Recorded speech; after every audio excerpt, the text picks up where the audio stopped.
Sino magpapahula? Charot. Magluluto tayo ngayong Sabado para sa mga Junakis ko. Wala akong magawa.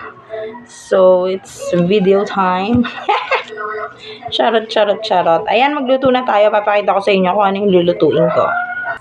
Ang nakasalang na yung baboy. Buto siya, buto-buto. Magawa tayo nilagang baboy. Kasi hindi kumakain ng aking mga anak ng isda. Ewan po kung bakit. Ayan. Nakulo na siya. Meron tayo dito ng bawang, sibuyas, and simang kanor. More cubes. Ayan. Meron tayong petchay. At meron tayong patatas. And, of course, meron tayo ditong tiempo na ipiprito natin dahil yun lang paborito nilang pagkain. So, para sa akin, kagaya ng mga thunder na nahihilo na sa baboy, pero kain pa rin ng kain. Hindi muna tayo kakain ng baboy. Yan. Ito ang kakainin ko. Daing na bangus.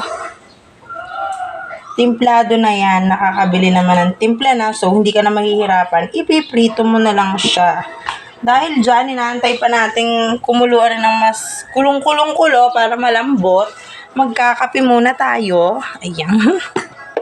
Saan ang aking mahiwagang kape? Ay!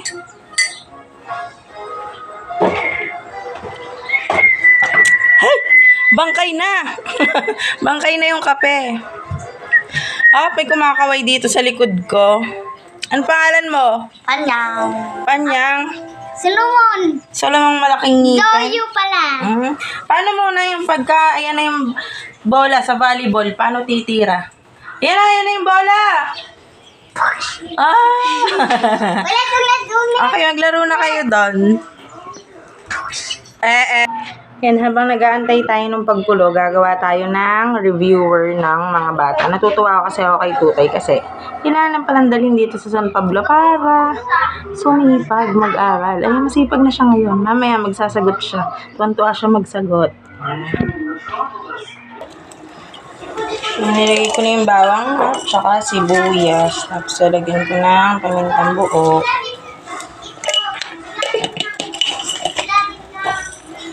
Simang kanor.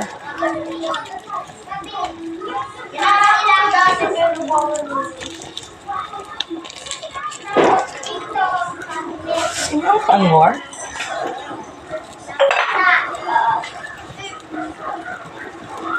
Mamaya na yung gulay.